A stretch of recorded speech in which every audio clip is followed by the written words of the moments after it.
This is my first post here. This didn't actually happen to me, so I'm already breaking rules, but the story was told to me firsthand, and I thought it was downright terrifying, so I hope you'll forgive me. This was recounted by my uncle to my family one night about 15 years ago, and it has stayed with me ever since. First, some background. This took place at my aunt and uncle's house in Michigan. They live in a very remote area of the Lower Peninsula, in the woods next to a stereotypically quaint babbling creek. The woods are fairly deep and tangled in spots. In fact, a somewhat famous logging camp is nearby, with many preserved virgin stands. Paved roads are a fairly recent development in the area. Although there are now several houses located nearby, at the time of the story there were only two, their house, and a cottage used 1 or 2 months out of the year by a family from Detroit. It was unoccupied at the time.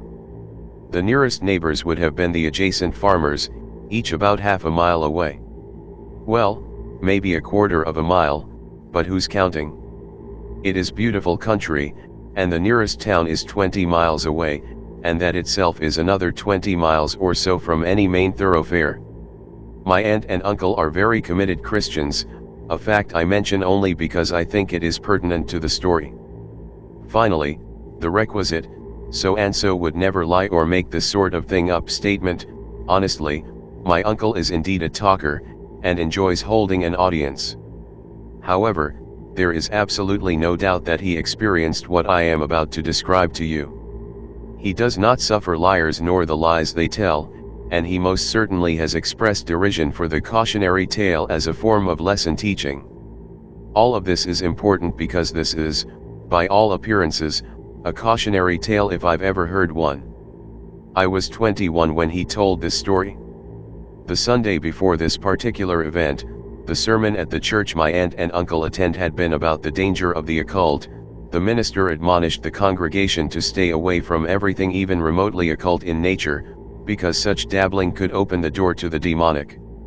The minister pointed out that even the most seemingly innocent forms of dabbling should be avoided, including astrology and Ouija boards. He said that although many people thought this was no big deal, for people like them who truly believed in a real devil, playing with these things was especially dangerous. The devil knew he didn't have them snowed, so he had no reason to try to keep his presence hidden. At the time, my uncle was working for a factory approximately 70 miles away. Work wasn't to be had in the area, so he went to where the work was. He worked the late shift, which meant that he usually slept until the early afternoon, drove an hour in, and ended up back at home a little after midnight. It also meant that he usually was up at least a few hours after he returned home. He and my aunt created little countryish arts and crafty projects for extra money on the side, so he often went down to the basement to work on these projects for a few hours after work. On the long ride back from the factory, he usually listened to Family Life Radio, a Christian radio station that broadcasts sermons, hymns, talk shows, and whatnot. One night, as he left work, he found that he couldn't pull in the station he normally listened to. So, he started roaming up and down the AM band looking for something interesting. He happened upon a talk show. I want to say that he said it was Larry King, but I've since wondered if it wasn't Art Bell's Coast to Coast, given the guest and the subject. The guest claimed to be a psychic with the ability to twist metal. My uncle knew about Uri Geller, or however one might actually spell his name, and had dismissed him as a fraud. My uncle says that whoever this was, it was not Uri. What's his name? He said the host of the show was utterly astonished, saying things like, "Ladies and gentlemen, you wouldn't believe what I'm seeing here. I wouldn't believe it if I wasn't watching it myself. I'm just watching this pile of keys twist itself into knots on the table right in front of me. This is amazing." Right about now, my uncle remembered the admonishment from the minister that Sunday. He had specifically mentioned staying away from mediums and psychics, and even movies and television shows about the occult. A strong feeling came over him that he should change the station. But he was fascinated, if not amused. In fact, he was beginning to think both the host and the guest were having one over on everyone. when the psychic said he'd be flying over America soon in the coming weeks, and that people should keep a close eye on metal objects nearby when he did so, something made my uncle's blood run cold. He had absolutely no idea why. This wasn't scary to him in the least, but it was as if something had changed, like everything was suddenly deadly serious.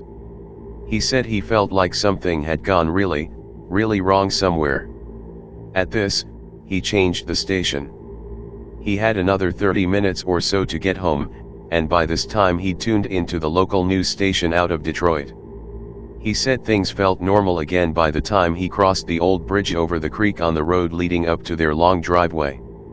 He pulled up behind my aunt's car in the driveway, and exited the car. As he did so, he glanced back down the driveway and saw a pair of glowing red eyes staring back at him. The thing is, this didn't startle or bother him in the least. There are a lot of critters in the woods, including deer and black bears, and it was a late summer, clear night. He assumed he was looking at a deer's eyes, stared back for a minute or two, and then headed toward the house. He had been standing facing the exact rear of where he'd just come from, and now as he turned to walk back toward the house, he spotted another pair of red eyes watching him from the woods off to his left. This gave him a little start, but again this didn't really frighten him. This, he assumed, was a companion to the other deer he'd just seen. He headed inside. Once in the house, he headed down to the basement to check on some woodwork he'd glued and set up to dry before he'd left earlier that day. As he approached his workbench, he caught movement in the corner of his eye. He snapped around, and here was a metal barrel hoop hanging from one of the support columns, swinging back and forth like a pendulum. This was the first indication to my uncle since the unsettling feeling he'd gotten in the car some 45 minutes before that something was terribly wrong. He said the hoop wasn't just discreetly swinging an inch or two, but was swinging wildly from side to side, scraping and ringing against the column. Now his heart was starting to pound. But, my uncle being my uncle, he walked resolutely over to the barrel hoop, seized it, and steadied it. And that was the end of that. But now he was nervous. He decided to go to bed early. Normally, before bed, his routine was to poke his head outside the front door and take a look at the sky to measure what kind of weather was rolling in, if any. He said he had no intention of doing this. But then again, he thought it was wrong of him to be ruled by fear, and so he decided he should do what he normally would. He opened the front door, and walked down the 4 steps leading to the walkway below. And, as he suspected he might, he instinctively looked over to the woods where he'd seen the second set of red eyes. And there they were, right where they'd been before. Right about the time he was done reminding himself that he was simply seeing eyes from a deer, he watched as these eyes blinked out. He did not hear the expected scamper of deer feet. He turned his attention to the spot down the driveway where he'd seen the first pair of eyes, and there were none to be seen. Eyes, he whispered to himself out loud. And then he saw them again. But this was different. There was only one source of artificial light anywhere nearby, and this was a street light some 70 feet or so down the drive. This time, the eyes appeared immediately beneath this light. There was nothing behind them, just these 2 eyes, seemingly floating above the pool of lit gravel beneath the street lamp, as if to dare him to try to explain that away. He just stared back, trying to reason that they were reflections of some kind, or that he was seeing some sort of optical illusion. He said he even turned his head this way and that, up and down, trying to see if the spots would move when he moved his head. They didn't. He began to feel his skin crawl. Something was staring at him, and he was beginning to feel as though these weren't the only eyes doing the staring. Having his back to the woods was beginning to feel unbelievably uncomfortable to him. Then, as he watched, these eyes also blinked out. Just as this happened, he caught a glimpse of red to his left, in the woods opposite the trees where he'd seen the eyes the second time. It was late summer, and clouds were rolling in, obscuring the stars. The light from the street lamp was much too far from this location to in any way illuminate anything on this side of the house. And there they were, actually glowing a bright, brooding red. My uncle thought for a minute, decided he'd had enough of this, and walked back to his car, all the while keeping his eye on the eyes that were keeping an eye on him. He retrieved a flashlight, the large, 12-volt battery hanging underneath variety, and aimed it directly at the eyes. He held the flashlight out in front of him at face level with his arm extended straight out and marched right toward the eyes.